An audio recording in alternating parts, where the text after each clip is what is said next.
അങ്ങനെ എല്ലാവരും കാത്തിരുന്ന് ബിഗ് ബോസ് സീസൺ 7 ഇങ്ങ് എത്തിയിരിക്കുകയാണ്. എന്നെപ്പോലെ ഒരുപാട് പേര് ബിഗ് ബോസ് സീസൺ 7 എങ്ങനെ എത്താനായിട്ട് കാത്തിരിക്കുകയായിരുന്നു. പക്ഷെ എന്താ പറയുക, എൻ്റെ ഒരു അവസ്ഥ എന്ന് പറയാനാണെങ്കിൽ നമുക്കൊരു പഴഞ്ചൊല്ലുണ്ടല്ലോ, ഞാവൽപ്പഴം പഴുത്തപ്പോൾ അണ്ണാന് വായ്പുണ്ണ്. ആദ്യ അവസ്ഥയാണ് എനിക്കിപ്പോൾ. കാര്യം പനിയാണ്, നല്ല പനി, വാ മൊത്തം പൊട്ടിയിരിക്കുകയാണ്. പക്ഷേ ബിഗ് ബോസിൻ്റെ റിവ്യൂ ചെയ്യാൻ ഭയങ്കര ഇഷ്ടമാണ്. അതുകൊണ്ടാണ് ഞാനിങ്ങനെ ഇത്രയും ബുദ്ധിമുട്ടി ചെയ്യുന്നത് കേട്ടോ. അപ്പോൾ നിങ്ങൾ ചോദിക്കും വയ്യാണ്ടിരിക്കുകയാണെങ്കിൽ അവിടെ അടങ്ങി ഇരുന്നപ്പോഴുന്നത്. പക്ഷേ എനിക്കിഷ്ടമാണ്, ഭയങ്കര സന്തോഷമുള്ളൊരു കാര്യമാണ് എനിക്ക് ബിഗ് ബോസിനെ കുറിച്ച് എന്ന് പറയുന്നത്. അപ്പോൾ അതുപോലെ ബിഗ് ബോസിനെ ഇഷ്ടപ്പെടുന്ന, ബിഗ് ബോസിൻ്റെ റിവ്യൂ കേൾക്കാൻ ആഗ്രഹിക്കുന്ന ആളുകളുണ്ടായിരിക്കും. അവരിൽ എൻ്റെ ചാനൽ ഇഷ്ടപ്പെടുവാണെങ്കിൽ എനിക്ക് സപ്പോർട്ട് ചെയ്യണം കേട്ടോ. എന്തായാലും നമ്മുടെ ലാലേട്ടൻ വന്നിരിക്കുകയാണ്.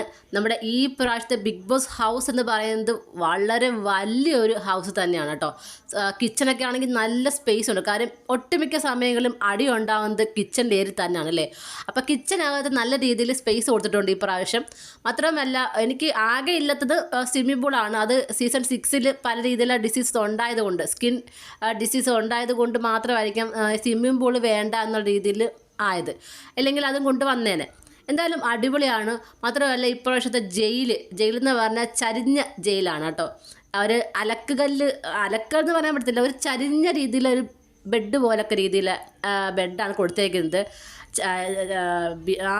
എന്താ പറയുക, ഒരു എലിക്കൂടൊക്കെ ഇല്ലേ, ആ ഒരു രീതിയിലാണ് ഈ പറഞ്ഞ പോലെ ജയിലിൻ്റെ ആ ഒരു രീതി കൊടുത്തിരിക്കുന്നത്. പിന്നെ ബിഗ് ബോസ് എന്ന് എഴുതിയിരിക്കുന്നതും ഒരു ചരിഞ്ഞ രീതിയിലാണ് കേട്ടോ. അതുപോലെ തന്നെ കഴിഞ്ഞ പ്രാവശ്യത്തെ ഏറ്റവും വലിയൊരു പരാതി എന്ന് പറയുന്നത് കുറച്ച് പേരുടെ ബെഡ് വേറെ ഭാഗത്തും കുറച്ച് പേർക്ക് വേറെ ഭാഗത്തും അങ്ങനെയൊക്കെ ആയിരുന്നു. അതൊരു നല്ല രീതിയായിട്ട് എനിക്ക് തോന്നിയില്ല, നല്ലൊരു രീതിയായിട്ട്. ടാസ്കിൻ്റെ പല ഭാഗമായിട്ട് അങ്ങനെ ചെയ്തെങ്കിലും പക്ഷേ ആ ടാസ്ക് ഒന്നും വേണ്ട രീതിയിൽ ബിഗ് ബോസ് സീസൺ 6 നടന്നില്ല. അപ്പോൾ അതുകൊണ്ട് തന്നെ ആ ഒരു തീം എന്ന് പറയുന്നത് വളരെ ഫ്ലോപ്പായിരുന്നു. അപ്പം ഈ പ്രാവശ്യം ബാക്കി എല്ലാ പ്രാവശ്യത്തെ പോലെ തന്നെയാണ്, ഓപ്പൺ ആയിട്ടാണ്, ഒരു ഒറ്റ ഹാളിലാണ് എല്ലാവരും ബെഡ് അറേഞ്ച് ചെയ്തിരിക്കുന്നത്. അങ്ങനെ ഓരോന്നായിട്ട് എടുത്തു പറയാനാണെങ്കിൽ ഈ പ്രാവശ്യത്തെ ബിഗ് ബോസ് ഹൗസ് വളരെയധികം പ്രത്യേകത തോന്നി എനിക്ക്. പിന്നീട് എനിക്ക് തോന്നുന്നു കിച്ചണിൽ നിന്ന് വരാനുള്ള, പുറത്തേക്ക് ഇറങ്ങാനുള്ള വഴിയുണ്ട്. അങ്ങനെ പല രീതിയിലുള്ള വഴികളൊക്കെ പറയുന്നുണ്ട്. അപ്പം അതിനൊക്കെ എന്തെങ്കിലുമൊക്കെ ഒരു ടാസ്കോ അല്ലെങ്കിൽ എന്തെങ്കിലുമൊക്കെ രീതികൾ കാണും. അല്ലാതെ പ്രത്യേകിച്ച് അങ്ങനെ പറയേണ്ട ഒരു ആവശ്യമില്ല. മാത്രമല്ല അങ്ങനെ വഴികളുടെ ആവശ്യം പറയേണ്ട ആവശ്യമില്ല. പിന്നെ ഈ പറഞ്ഞ പോലെ ഇവരുടെ സ്റ്റോർ റൂം എന്ന് പറയുന്നത്, അതിനും ഇച്ചിരി സ്പേസ് കൂടുതലാണ്. അതിലൂടെയും എന്തൊക്കെയോ പണികൾ വരും എന്നാണ് പറയുന്നത്. അപ്പം ആകെ മൊത്തം എന്തൊക്കെയോ പണികളുള്ളൊരു വീടാണ്. മാത്രമല്ല പ്രത്യേകിച്ച് ഈ ഒരു ഹൗസിന് പണിപ്പുര എന്ന് പറഞ്ഞൊരു ഭാഗം കൊണ്ടുണ്ട് കേട്ടോ. ആ ഒരു പുരയ്ക്ക് എന്തൊക്കെയോ ഒരു വ്യത്യാസമുണ്ട്. ബിഗ് ബോസിൽ വരുന്നവർക്ക്, ഈ പ്രാവശ്യം വരുന്നവർക്ക് ഇവരുടെ ബാഗുകൾ ഡയറക്റ്റ് കിട്ടില്ല എന്ന് പറയുന്നത്. അതായത് ആ ബാഗിൽ അവർക്ക് ഇഷ്ടമുള്ള ഡ്രസ്സ് ഉണ്ടാകാം, അവർ ഉപയോഗിക്കുന്ന മേക്കപ്പ് സാധനങ്ങളുണ്ടാകാം, ഇതൊന്നും കിട്ടില്ല എന്ന് പറയുന്നത്. എന്തായിരിക്കുമെന്ന് എന്തായാലും നോക്കാം ഇനി എന്തൊക്കെ മേളങ്ങളാണ് ഈ ഹൗസ് നടക്കാൻ പോകുന്നത്.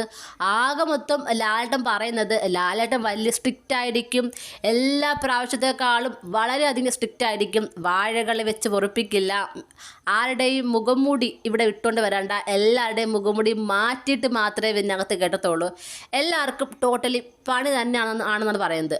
പണി എന്ന് പറഞ്ഞാൽ പോരാ, മുട്ടൻ പണി.